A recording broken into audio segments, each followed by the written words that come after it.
We are back to our show again. Good morning, Kuwait. After this interesting introduction, we are delighted to have with us today Albeedh. She is a protection officer at the UN Refugees Agency. Hello and good morning. Good morning, and thank you for hosting me. You are most welcome, and we are so happy to have you with us in this show.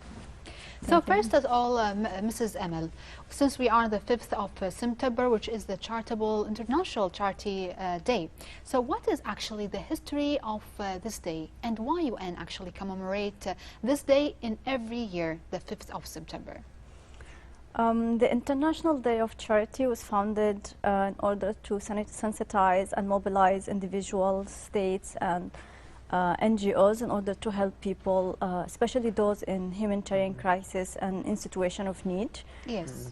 It was declared by the UN General Assembly following in commemoration of the passing of Mother Teresa, who did a lot of work during her life to assist those who struggle with hunger, especially in India.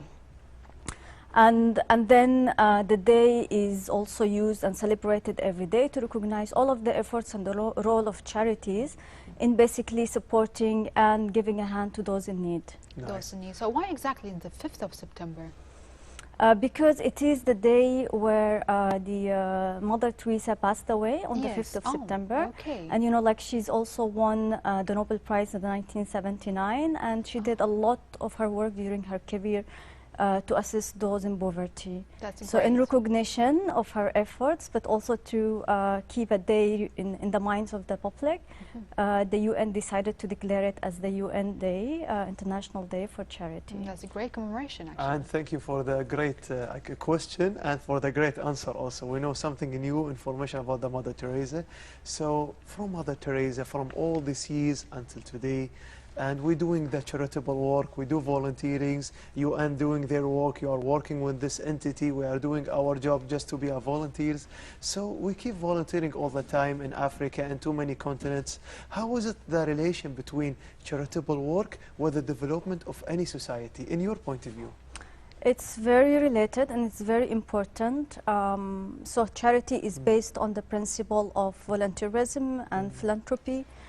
And you know, like the charity work is basically creates inclusive and resilient society.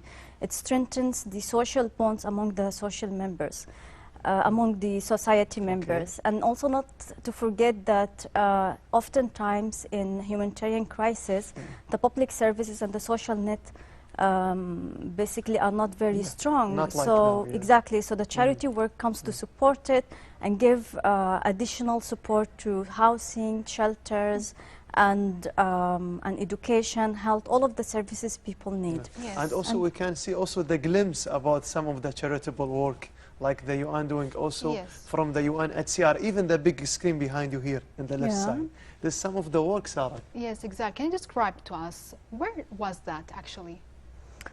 So basically this is Kuwait contributing as often to many crises. Yes. And the public and the Kuwait state have been very responsive to many of the situations, like the ones in Iraq, the one in Afghanistan, in Yemen, in Syria, in Jordan, in Lebanon. So this is in Doha, which is one of the locations that Kuwait supported in funding some of the life-saving assistance for refugees there. Wow, that's really a big effort and big appreciation, actually. You are really helping many countries and many needy people, actually. So, Mrs. Amal, since Kuwait is a pioneer of the humanitarian work and charitable work, how actually would you describe the charitable work and the environment here in Kuwait? It's very active and it's very vibrant, and you can sense it at different level, at the level of the government officials, the level of decision makers, individual, NGOs, civil society, and even the private sector. Yes. And the UNHCR have been running a number of events and campaigns, and the engagement of the public in Kuwait has been very noticeable.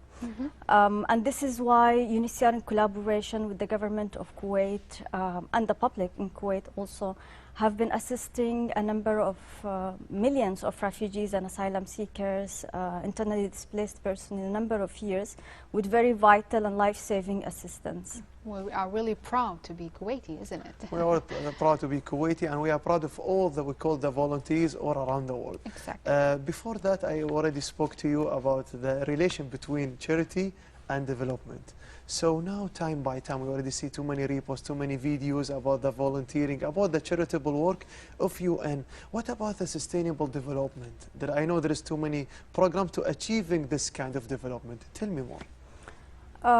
So charity can be achieved through, you know, like humanitarian aid or development aid.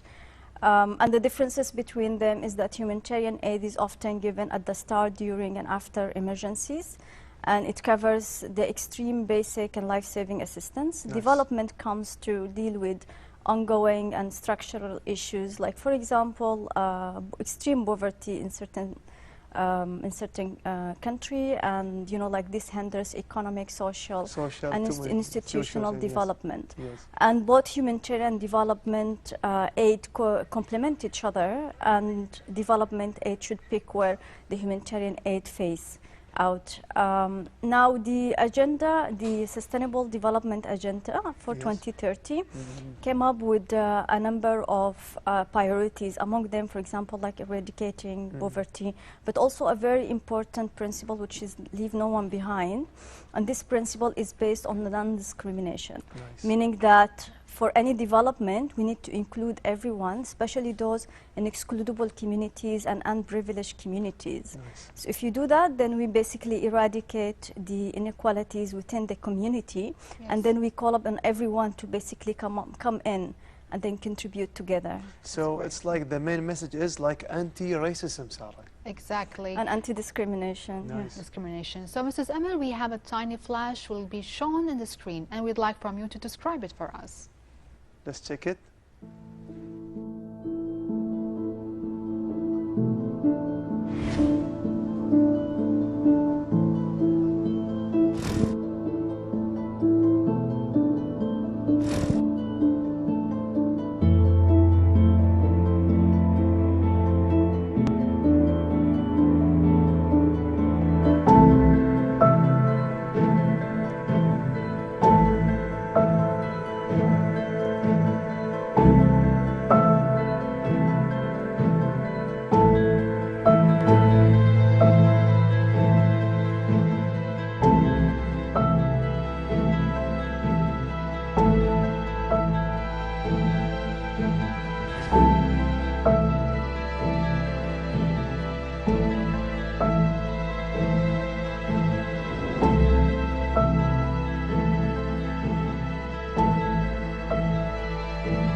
Well, it was really a touching flash, Mrs. Amal. We saw how they really encourage the charitable work. Can you please describe what you feel from that, actually, flash?